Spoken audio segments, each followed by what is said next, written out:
E estamos de volta com o BBcast, seu podcast de automobilismo e outras nerds. No episódio de hoje vamos falar sobre o GP do Canadá. E aqui comigo está a Débora Santamuro. Bem-vinda, Débora.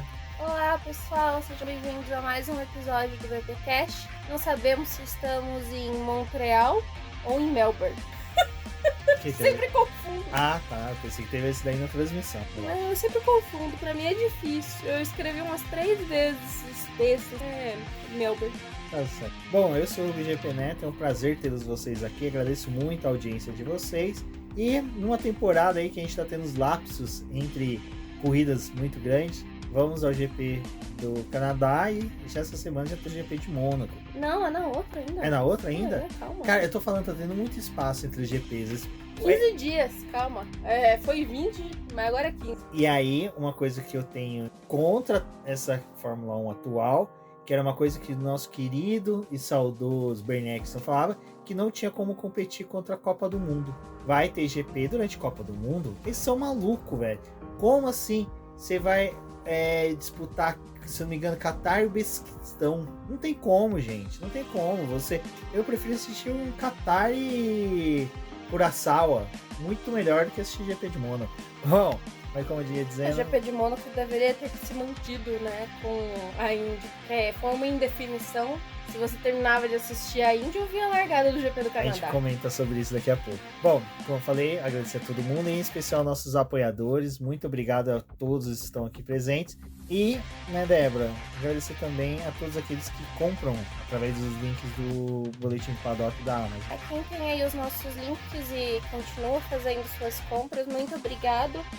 Para você que está escutando o nosso programa e não sabe, a gente tem o link de afiliado tanto da Amazon quanto agora do Mercado Livre e a gente sempre deixa disponível na publicação do podcast e nas nossas redes sociais. Então, se for fazer compra nessas plataformas e puder clicar no nosso link ou deixar ele salvo já na página inicial do celular, para quando for fazer alguma compra, só clicar nele, a gente recebe uma comissão. Isso também ajuda a gente a manter aqui o BP, né? A gente tem os gastos da hospedagem do site, também das plataformas que a gente usa para poder editar algumas artes, para poder continuar a manutenção do trabalho. Então é importante para a gente que vocês utilizem os nossos e também se tornem um apoiador aqui.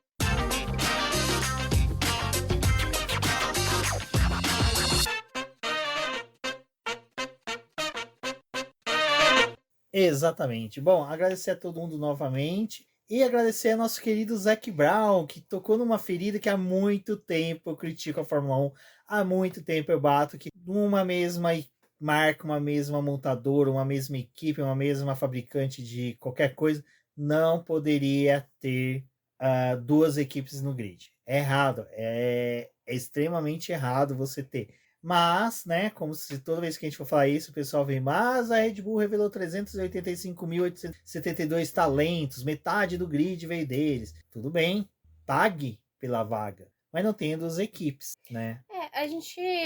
É importante lembrar que, além do podcast que eu tenho aqui com o Rubens, tem um podcast com a Rafael. Então vai sair aí nos próximos dias um programa que a gente falou sobre essa questão e a gente conseguiu até desmembrar mais isso que o Zac Brown falou, né?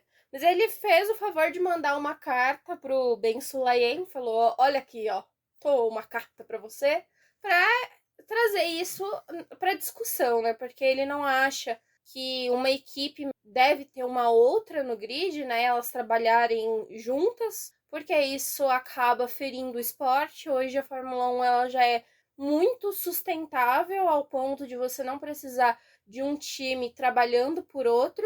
E nessa carta ele levantou vários pontos, né? Que ele traz isso porque a Mercedes está mexendo ali os pauzinhos nos bastidores para poder comprar a Alpine, tentar barrar o retorno do Christian Horner.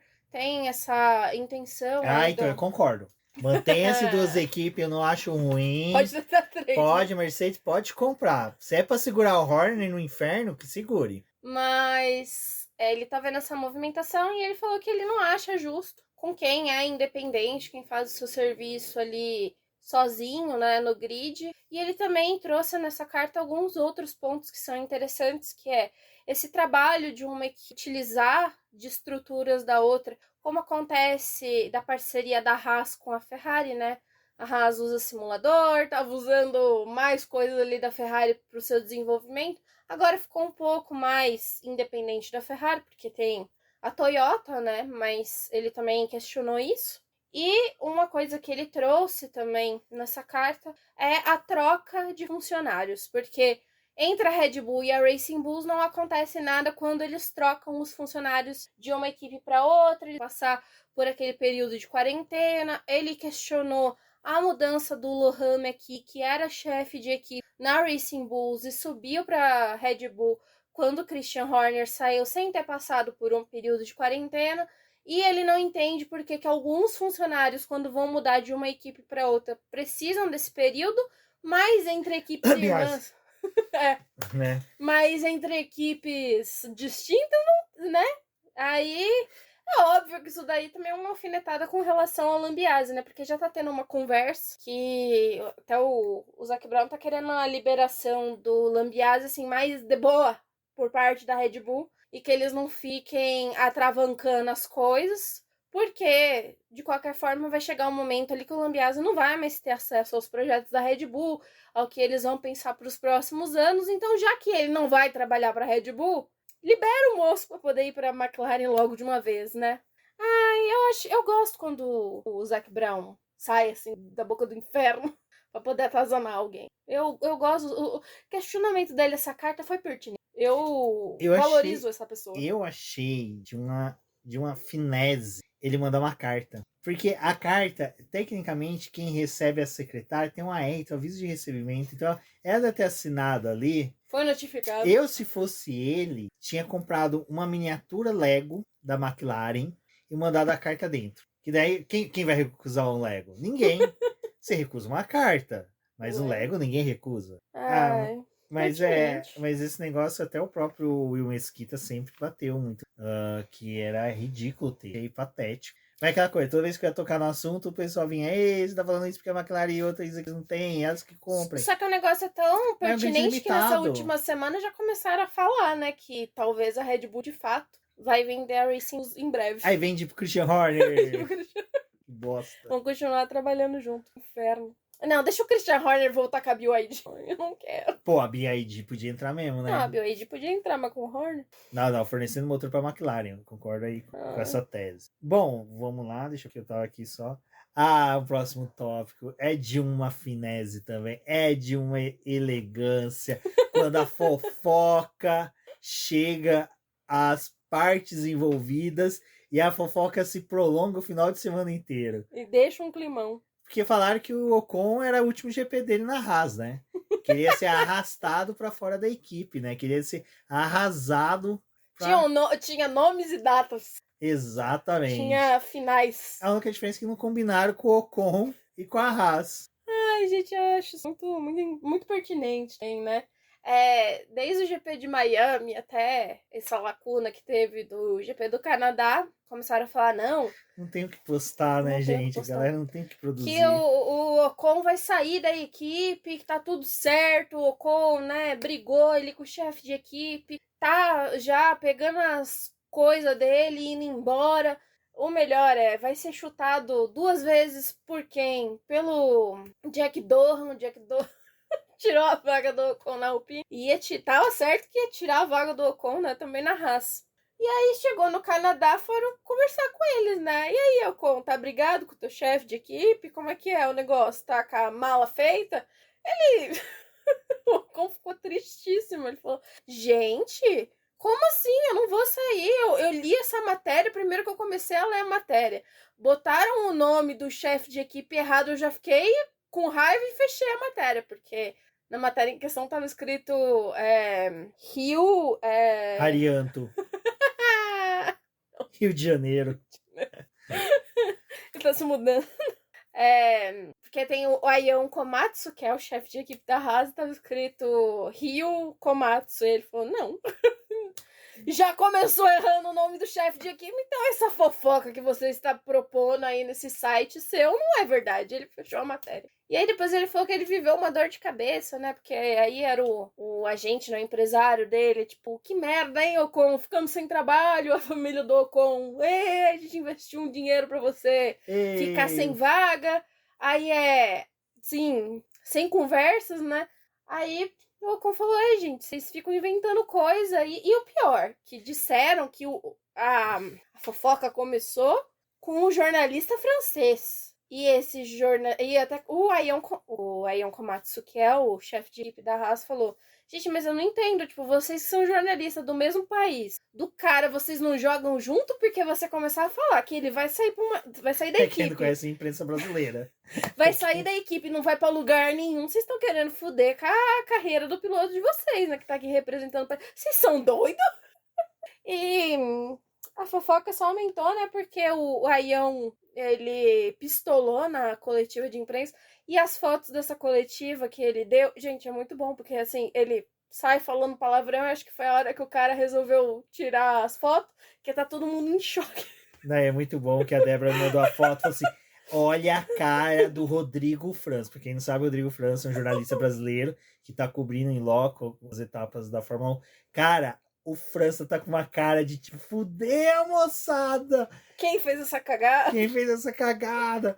Muito bom, mano. Só faltou o Aion fazer igual o Verstappen, né? Pedir pra quem publicou essas coisas sair da... Sai! Vai pra fora. É que o Aion, ele é educado, né? É, educado. Sem paciência, mas educado. Não, mas até eu perderia a paciência. Ele falou, as pessoas... Nossa, e aí ele deu uma cartada, né? Porque ele falou, quem me conhece sabe que eu... E ele já tava com a blusa branca. Ai, coitado. Só faltou ele postar um tigrinho. Ele falou, quem me conhece sabe que eu... Se eu não fosse engenheiro, não trabalhasse aqui, eu queria ser jornalista. Minha vontade era ser jornalista. Mas não pra poder publicar essas bosta que vocês publicam. Eu fiquei... Pra completar a fofoca, só faltava ele colocar. Mas quem sou eu pra julgar os outros? Quem sou eu pra julgar os outros? Caraca, mano. E aí disse ele que não tava bravo com o Ocon. Aí perguntaram, né, pra ele. Você falou com o Ocon? Ele, falei hoje. Falei hoje. Quanto foi a última vez que você falou com ele? Miami. Você tá bravo com ele? Não. Mas ele falei com ele lá. Ele tá super bem, a gente confia nele, sabe que o final de semana dele de desempenho vai ser ótimo. Primeiro e único treino livre. O combate. Ai, gente. Corrida. Sprint, eu corrida. achei muito engraçado. Tudo Berman superando o Ocon. Ocon não se ajuda, velho. Tentaram limpar a barra do Ocon, né? Até o chefe de equipe tentou limpar, mas o Ocon fez a questão de falar, eu vou sair mesmo. Já que eu vou sair, eu vou dar prejuízo. Ai, foi difícil esse final de semana do Ocon. Eu achei muito bom, porque na quinta-feira foi o ápice, né, do Aion, dele tentando se defender. O restante do final de semana foi uma merda, porque vai sair mesmo. Bom, pena, né, Ocon? Tu não sabe que eu não sou dos maiores fãs do Ocon. Até temporada passada eu aplaudi demais a Laura, engenheira dele, que eu falei que a Laura reviveu o Ocon pra Fórmula 1. 2025 ela reviveu o Ocon, assim, teve uma temporada excelente. Mas começou a ser superado pelo Berman de uma forma assim, é que quando o Ocon destacava, ele fazia uma corridas muito boas. Mas quando ele simplesmente fazia... Não, ele não fazia uma corrida apagada. Mas ele fazia uma corrida que o equipamento da Haas entregava, o Berman conseguia extrair leite de pedra de uma forma excepcional. E o ruim é que foi mais um final de semana em que a gente teve o Ocon, né, sem pontuar no domingo e o Berman pegando mais um ponto. Então, basicamente todos os pontos que a Haas tem esse ano foi o Berman que conseguiu, e o Ocon tá tendo muita dificuldade. E o Berman, ele tá naquela sorte de quando aquela coisa tem vários abandonos, ele consegue pontuar muito bem. Que era esperado, né, pra Audi, ali com o Bortoleto, com o Huckenberg, mas eles têm mais azar do que... que o Sainz tá conseguindo. O Sainz também, que largou com o pneu intermediário, tudo pontuou, mas o Ocon, coitado. Você largou tudo certinho. Aí vamos ver, né, se a carta de demissão de fato vai vir pra próxima corrida. Mas diz o Aion que ele fica até o final do ano. Mas não, aí sabe que se vai ficar... Assim, esse foi o final de semana da tentativa de aposentadorias, né? Foi. Tentaram aposentar o Alonso, tentaram aposentar o Hamilton. O Alonso também fez um final de semana muito bom, dentro do que é possível. Dentro do que der. É aquela coisa, Aquela volta que o Alonso conseguia extrair o melhor do equipamento era aquela coisa, caraca, Aí na volta mano. seguinte o carro quebra, mas é o... E eu vou ser sincero, eu concordo, eu acho que foi o Burt ou o Christian Fittipaldi que falou. Se Alonso e Hamilton têm bons equipamentos, o campeonato é outro. Ah, era Não é outro de que a gente vai ver, o Hamilton é capaz até de vencer tudo, mas o Alonso, o fato dele brigar em posição intermediária, fazer um pit stop a mais, tá com o pneu novo, vir arrasando lá de 15º para sexto lugar, de repente cai de novo, sobe, cara, é da hora, é legal, porque é assim, né? Vamos colocar das duplas, para poder falar de Alonso e Hamilton, antes da Débora comentar como é que surgiram essas coisas do Alonso e Hamilton serem aposentados. Pega o final de semana do Alonso e pega o final de semana do Uhum. O Stroll dando pulinho de lado para evitar a moça que ganhou o troféuzinho e ela pulando pra ficar perto dele. Ela querendo tirar foto perto dele e ele tentando se afastar foi a coisa mais patética. Porque o Alonso, por mais que seja, se você chegar assim, Alonso, tira uma foto for me. Entrega um prêmio aqui, Alonso. Nossa, Alonso vai, arroz de festa. Hamilton e Leclerc. Gente, Leclerc,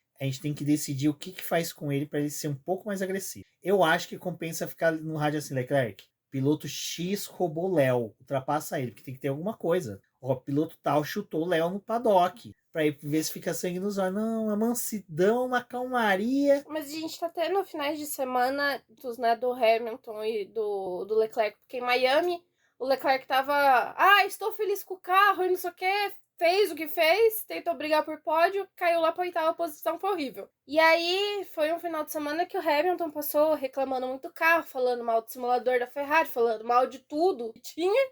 Aí pra esse final de semana ele falou, não vou usar o simulador da Ferrari, problema de vocês, eu vou treinar, fazer os meus treinos de crossfit e vou fazer a corrida. Vou comer comidinha da minha mãe. Comer a comida da minha mãe, vou levar minha mãe pra corrida e o resto que se dane. E aí a gente teve, né, o Hamilton o final de semana inteiro. Não, mas o carro tá bom. Se a gente conseguir não sei o que, a gente vai mais pra frente. E aí o Leclerc, tipo, Maluco. Eu vou bater esse carro porque esse carro tá muito ruim. Uma corrida que o Hamilton não reclama do acerto, mas começa a pedir potência. Significa que ele chegou no limite da configuração de entendimento dele do carro, ou seja, ele já entendeu esse carro. E significa, gente, eu quero potência, eu quero motor. Vocês correm atrás para me entregar motor. Cara, é uma expectativa muito grande pros fãs. E a gente vê que, assim, de fato, era a grande preocupação, né? Que o simulador da Ferrari realmente deve estar com algum problema, porque os dados de correlação, de fato, do que tem no simulador e do que vai pra pista não tá funcionando. E aí tá evidente, tipo, que o Leclerc passou esse final de semana reclamando, não sei o quê. Mas, tipo, tem alguma coisa. E até o Hamilton falou, né? Eu tô tentando ajudar a Ferrari, eu me dispus da questão do simulador, não sei o quê. Mas pra esse momento do campeonato não tem como a gente usar esse simulador porque não tá funcionando. E aí o Leclerc tá lá fazendo o simulador. Tá, mas quem que atua no simulador da Ferrari? Arthur Leclerc e Charles Leclerc. Isso diz muito. Então, galera, vamos jogar esse simulador fora. Até teve uma coisa que, essa semana, né, da corrida, porque a Alpine agora tem um simulador. E a empresa que fez o simulador da Alpine, eu não sei se é bom ou se é ruim. Vamos descobrir nos próximos capítulos, né? Mas quem fez o simulador da Alpine é a mesma empresa que entregou o simulador da Ferrari e o da McLaren. O da McLaren acho que tá dando certo. O da Ferrari não muito bom. O da Alpine a gente não vai saber. Melhor de 3.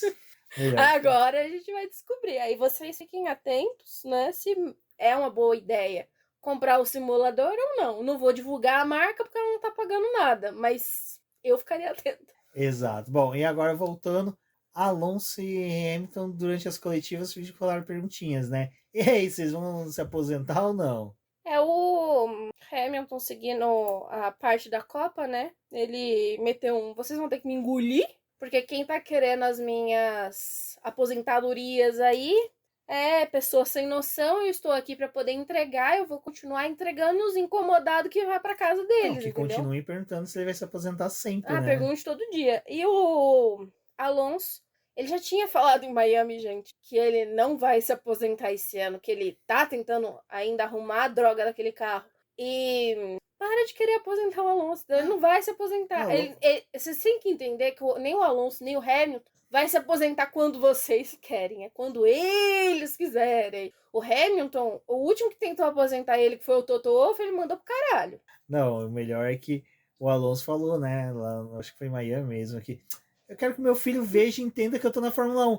Caramba, Vai ficar mano, um tempo. eu só fui entender que era Fórmula 1 com 4 anos, cara. Imagina um moleque só daqui. Ele vai deixar a Fórmula 1 quando o filho dele puder ir no programa do Fábio Pochá e falar qual que é a sua primeira lembrança de criança. Ele fala, foi minha mãe correndo. Foi meu pai xingando o Stroll. Foi ver meu pai brigando com alguém Então ele vai ficar, entendeu? Ele, o Hamilton, eles vão ficar. Eles vão estar ficando. E aí, aquelas pessoas que ficam falando, não, mas os dois têm que se aposentar, né? Não. Porque eles estão pegando vaga de pilotos mais novos. Qual que é o piloto Vocês já mais novo que assistiram eles estão Fórmula roubando 2? vaga? Vocês já assistiram a Fórmula 2? Vocês estão acompanhando os campeonatos de base? Porque eu prefiro o Alonso e o Hamilton correndo os dois. Eu ligo a TV um final de semana pra ver os dois correr, mas não ligo pra poder ver alguns aí não, viu? Não. Se ficar sem os dois e a gente ficar com o Ocon e o Gasly, aí eu acho que eu não sei. Ocon, Gasly, Leclerc, não. Russell. Maluco, os caras estão falando que não vão se aposentar, que querem disputar título mundial. O Russell, com o melhor carro do grid, já jogou a toalha. Tira. Eu se fosse o Totó, eu ia falar assim, tá bom, Russell, então vem vou cá. botar o Alonso. Vou pôr o Alonso aqui. Vamos ver. Vamos ver. Cara, como eu queria. Se eu fosse presidente do mundo, que nem diz o tio Delvas. Uma corrida. Uma corridinha Se ele for só. melhor que o Antonelli... Se ele te superar... Não, se ele te superar... Não precisa superar o Antonelli, porque o Antonelli... Daqui a pouco a gente comenta sobre ele. Você pode. Você assume o carro. Nossa, gente, o pessoal é muito iludido com uns novos aí. Eu tava até vendo uns meninos, não posso divulgar do grupo, né? Mas eles falando, vocês têm ideia que daqui a algumas corridas, né? Mais algumas corridas, o Antonelli vai passar o número de vitória do Leclerc, se ele continuar assim. E o pior é que o menino vai superar o Leclerc, porque ele faz pole e ele ganha a corrida. E o Leclerc, ele faz a pole e ele fica com a pole, entendeu? Ele termina em quarto lugar. Então, né? O Antonelli vai. Ficou aí com esse dado pra você pensar um pouco?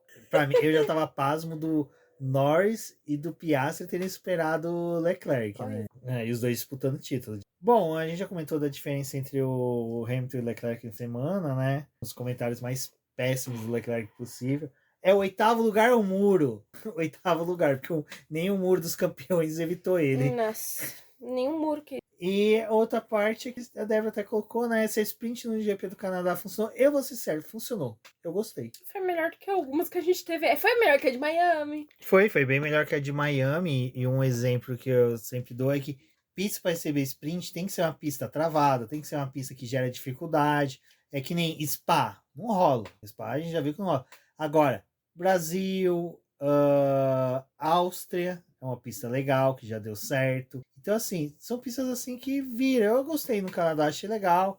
Ainda com essa possibilidade de chuva que sempre tem no Canadá. Pô, muito bacana. Voto para que fique. Eu acho que dentre algumas sprints que a gente já teve esse ano, mas de outras que ainda estão por vir, essa do Canadá, tanto a sprint quanto a corrida principal foi boa, né? Em Miami a sprint foi horrível.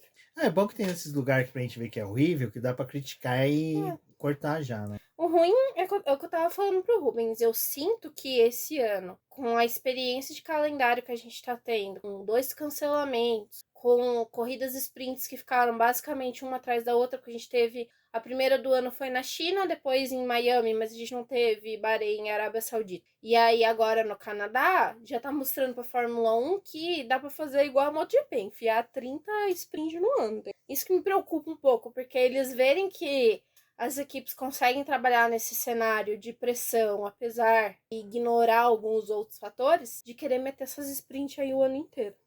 Exato. Bom, e falando em pressão, esse final de semana quem meteu pressão foi a Antonelli pra cima do Russell.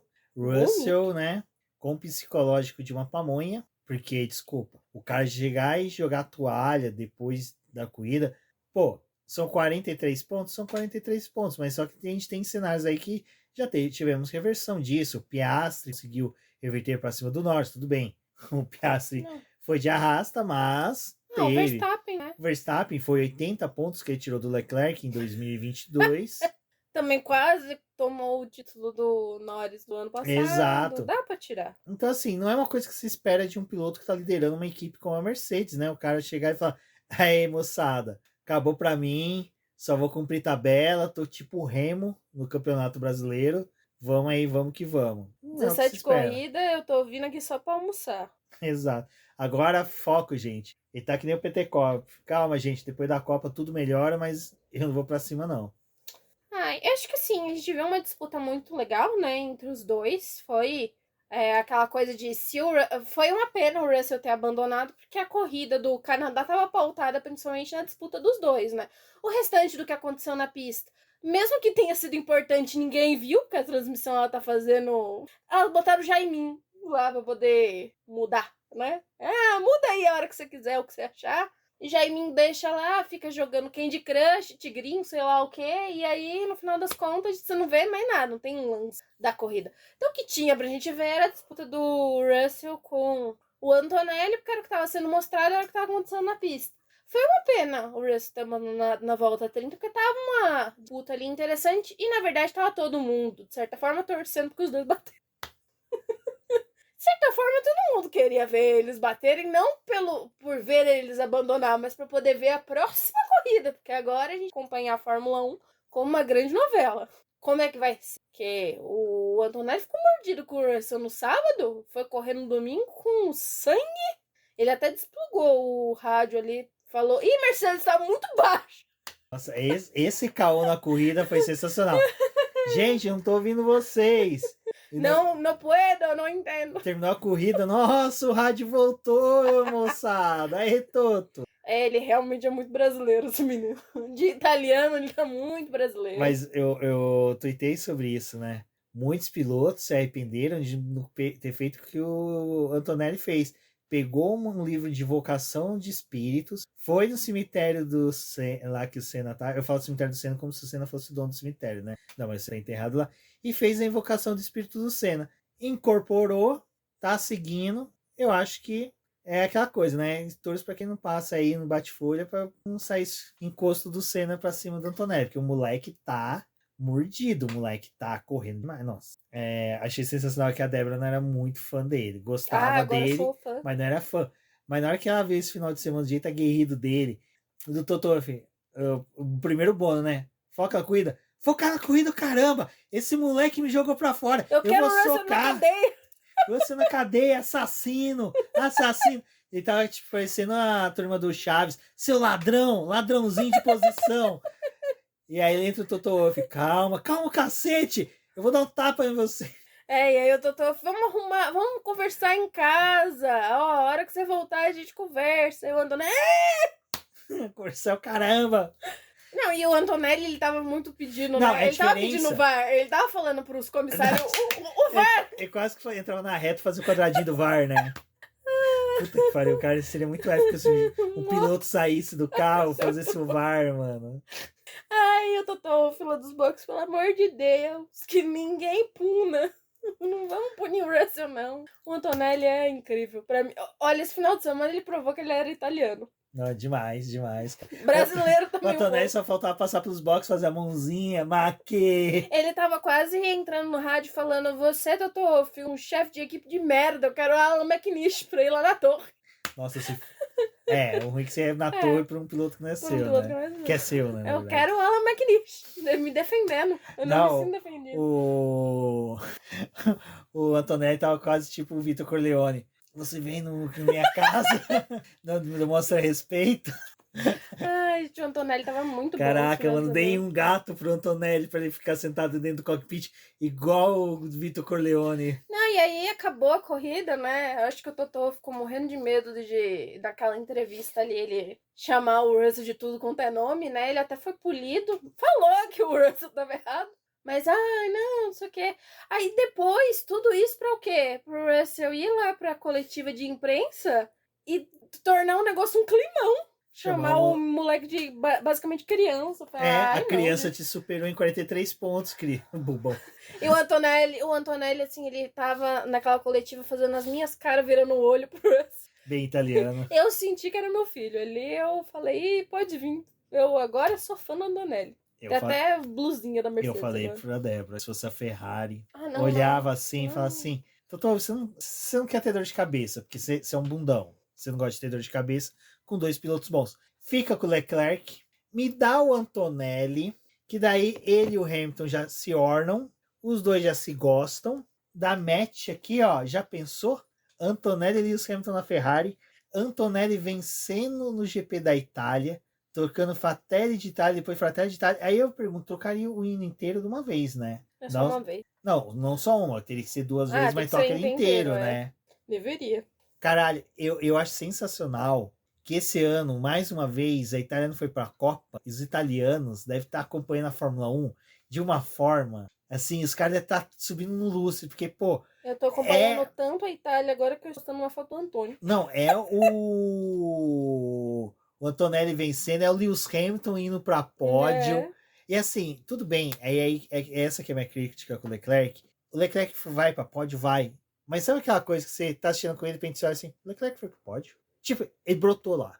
Aí você tem o Hamilton, o cara disputou com o Verstappen. Tipo, o Verstappen que esse final de semana falou assim, esse final de semana eu vou dar o meu melhor, eu vou mostrar porque eu tô criticando esse motor de bosta da Fórmula 1 e porque seria melhor a gente ter um motor que fosse bom para todo mundo. E aí, enquanto que a gente deu uma pausa aqui rapidinho, Matina, eu pensei, imagina um cenário em que, hipoteticamente, nós tivéssemos uma Fórmula 1 em que todos os carros realmente tivessem motor próximos, como foi na era ali V8. E a questão do chassi fosse um mero diferencial, mas não fosse uma coisa tão gritante. Imagina uma temporada como foi 2012, em que a gente teve 7 pilotos que venceu corrida ali no começo da temporada.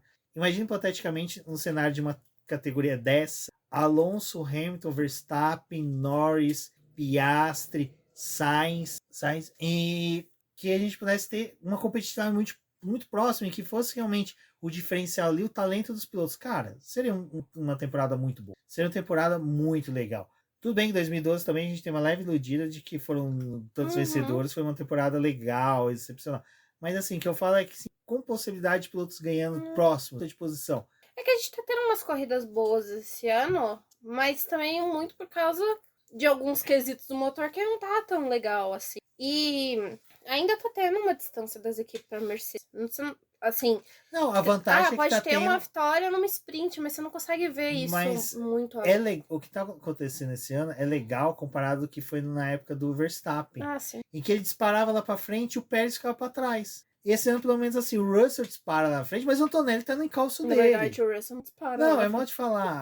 O Antonelli dispara, isso é outra coisa criticada daqui a pouco, o Russell. O Antonelli dispara, o Russell tá ali. Sabe, que nem aquele cachorrinho que caiu da mudança, desesperado atrás, mas tá próximo os dois. Se um erra, o outro ultrapassa, encosta, vai, disputa. E aí, quando os dois começam a disputar, você vê, pô, esse final de semana o Lando chegou, lá em Miami também foi desse jeito. Cara, que legal. A sprint foi sensacional nesse ponto. Eu brinquei no Twitter, falando que foi um pouco chato, mas foi só pra zoar.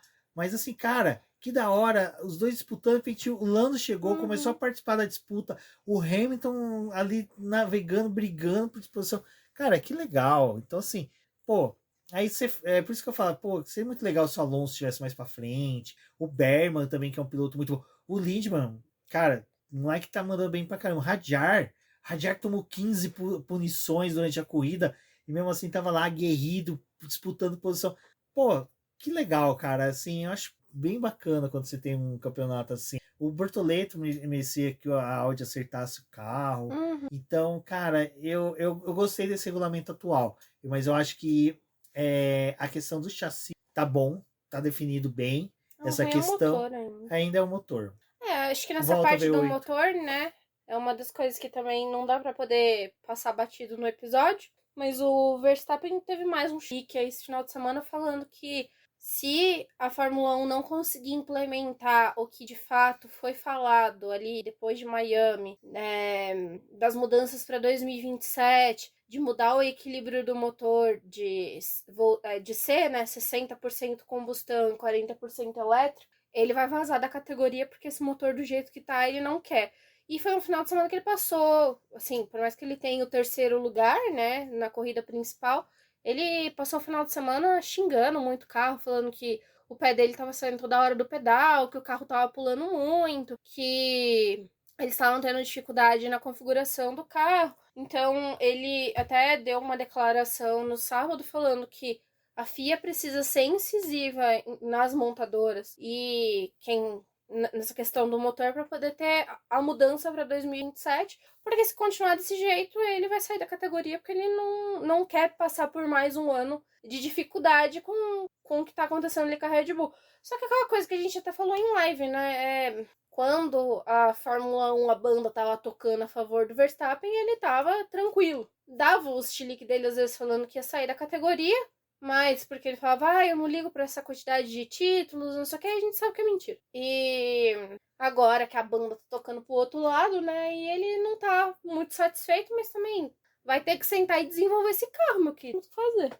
Mas de qualquer forma, ninguém pode botar reparo que a corrida do Verstappen foi uma corrida excepcional. A disputa dele com o Hamilton ali foi realmente assim muito bacana. E é legal que, cara, terminou a corrida, ele, o Antonelli e o Hamilton, os três ali conversando, dando risada. É aquela coisa, quando os caras não estão disputando título, você vê que não precisa daquela covardia de um bater no outro, um tocar no outro. Então eu achei sensacional. Foi muito legal. E, cara, que tesão de ver os dois disputando. E assim, no mais alto nível de competitividade que os dois poderiam conseguir entregar. Mas em alto nível de competitividade, sabe que não esteve esse final de semana? A McLaren. A McLaren olhou para esse final de semana e falou assim: eu vou destruir as esperanças e o coração de todo mundo. Porque estava lá eu assistindo a Indy 500. De repente, do nada, Caio Collet bate. Pô, que tristeza, né, cara? Que merda. Caio Collet bateu. Vamos, bandeira vermelha. Quem aparece como protagonista para poder ganhar a Indy 500? Pato Ward, McLaren. Falei, vamos sair da fila, graças a Deus. Aí a Débora pega e fala assim: ó, já alinharam os carros da Fórmula 1 no grid. McLaren vai sair de pneu intermediário. Ah, uma das únicas. Eu falei, bom, deve estar para chover. O pessoal deve ter visto uma brecha, viu que ia chover. Acabou a Indy 500, tocamos para a Fórmula 1. Viu que a McLaren fez. A McLaren cagou, mas assim, não é que ela cagou. Mas é que a McLaren, quando ela faz algo errado... Procurem o vídeo no Instagram, que é o mendigo batendo com 3 kg de bosta na cara do cara. É um dos vídeos mais nojentos e terríveis do mundo. Foi praticamente o que a McLaren fez com o fã. Catou 3 kg de bosta numa sacola e deu na cara do fã. Falou assim, toma, essa é a largada do GP do Canadá. Porque não contente que Lando Norris cagou no ano passado, eles falaram, nós vamos cagar de novo, nós vamos ferrar. Vocês não estão entendendo. É que eu fico impressionada quando a McLaren ela erra e pra muito, cara. Ela não consegue errar pouco, é muito, muito. E aí, né, na segunda-feira, depois de toda a humilhação que a McLaren tinha vivido, aí botaram o Piastri, né, pra poder se explicar. Ele falou, a gente foi largar, viu que tava aquela cara de chuva, ali na reta tava meio escuro. Aí a gente falou, pois é, tá chuscando agora, vamos colocar o pneu intermediário que a gente vai brilhar. E aí até o Stella quis botar um pouco da culpa nas regras, né? Porque ele falou, a gente tem que montar o pneu no carro 5 minutos antes. 5 minutos antes tava chovendo. Tava molhado onde a gente tava. Montamos os pneus. Foi largar? Tinha secado. Não, e Deus avisou 3 vezes. Teve 3 relargadas. Uma largada que foi a oficial e 2 tentativas. Mano, na segunda ali era... Não podia ter chamado pro box? Assim, gente, entra no box de fininho. Vem, Lando, ó, de fininho. Finge que você errou. E vem pros box, tá? Sem e aí, né, a gente teve esse momento do... O Lindblad não largou, teve problema no carro. Tiveram 2 voltas de alinhamento e a McLaren vai na pista secar. E o pneu dela, que merda. Aí ainda, né, na explicação bosta, eles falaram, mas foi bom o intermediário, porque o quê? O Lando pulou na frente de todo mundo. Então a gente não tava de todo errado. Manobra do golfinho. Que é o pneu intermediário, ele deu mais aderência, porque tava a pista. Ele tava tentando se convencer que a pista não tava molhada. A pista tava um pouco molhada, então o Lando aqueceu o pneu antes, pulou na frente de todo mundo. Mas o pneu era uma bosta pra gente continuar. Eles pararam. McLaren, é difícil de defender vocês também. Mas assim, eu confesso que na hora que eles botaram o pneu de chuva, eu falei, pode ser que eles não servem. Pode ser. Mas eu tava mais afim de ver a Indy. Mas eu vou ser sincero. Num cenário como esse, eu prefiro seguir o que os demais estão fazendo. Porque se um para, todo mundo para. É muito melhor do que... Cara, a gente viu ali no GP da Hungria de 2021, né? Que o Hamilton ficou sozinho lá no grid. Todo mundo foi pros boxes. Cara, Não, foi um momento épico. Não tenta adivinhar, gente. Vai. O Lando já perdeu uma corrida assim, tentando adivinhar. Não faz umas merda dessas, gente. Merdas acontecem. Ai. O que era mesmo que eu falei que depois a gente falava durante a corrida? Que era a difusão? Ah, não, foi da largada, né? Que vocês não sabiam se assistia a Indy 500 ou a Fórmula 1. E Nossa, aí a que Débora bosta. falou assim: vai largar a Fórmula 1. A gente, beleza, abriu no tablet a Fórmula 1. Terminamos de assistir a Indy 500. Deu bandeira vermelha. A Débora abortou a largada. Ela olhou pra mim e falou assim: mano, eles vão ficar abortando a largada até a Indy 500 acabar. Não, até a Indy largar, né? Porque tinha que a Indy tinha que largar ali também. Gente, aquela atrapalhada pra tirar o carro do Lindblad. Porque tava naquele negócio de relargar a Indy. Você viu que o portão. Dava pra poder ter tirado o carro portão lateral. O portão lateral foi aberto. Que é o portãozinho que tem ali do lado, onde que exatamente entra e sai os carros no skate. Foram meter o carrinho lá pra trás, pro fundo. Mas eu não sei se esse negócio. Eu confesso, gente, desculpa que assim, não fui atrás desse negócio do Lindblad. Mas no sábado, a Racing Bulls já tinha tomado uma chamada da. Quer dizer, eles já tinham tomado uma chamada no passado, porque o sistema que eles usam no carro pra poder engatar, tirar. Pro carro sair quando dá problema. Eles dividem esse sistema no carro e nos outros carros das outras equipes. A FIA falou, por favor, façam um sistema independente, porque a gente precisa, quando o carro dá problema, que esse sistema funcione independente para você conseguir deslocar o carro mais fácil. E o carro do Lawson, quando ele parou, ele estava travado e ficou completamente travado e eles só deram o Virtual Safety Car na sprint, porque o carro do Lawson estava travado. Eles já tinham tomado uma chamada no ano passado, tomaram uma chamada com o Lawson no sábado, e eu não duvido nada que o que aconteceu com o Lindblad foi a mesma coisa que deu no carro do Lawson. Tipo, deu uma travada, eles não estavam conseguindo tirar o carro dali, então a saída dele também não foi tão rápida. E o circuito do Canadá é curto, né? É óbvio que o carro saiu, daqui a pouco ele já tá do teu lado de novo. Aí queimou 2 voltas da corrida. Exato. Mas é triste. Investiguem o carro da Racing. Ai, não, queimem a Racing Bulls, entreguem pros italianos, volta a Minardi, saudosa Minardi. Por mim, continue investigando o carro da Racing Bulls, investiga também o carro do Palou, mas vai investigando, que se vocês investigar, vocês acham. Exatamente. Né, Palou? Bom, pessoal, agradecer a todo mundo que ouviu a gente até aqui. Muito obrigado. Agora vamos para o GP de Mônaco. Lembrando que quinta-feira desta semana teremos live, né? Para comentar aí sobre o GP do Canadá. Teremos a participação da Rafaela Oliveira. Um forte abraço e até a próxima. Até a próxima.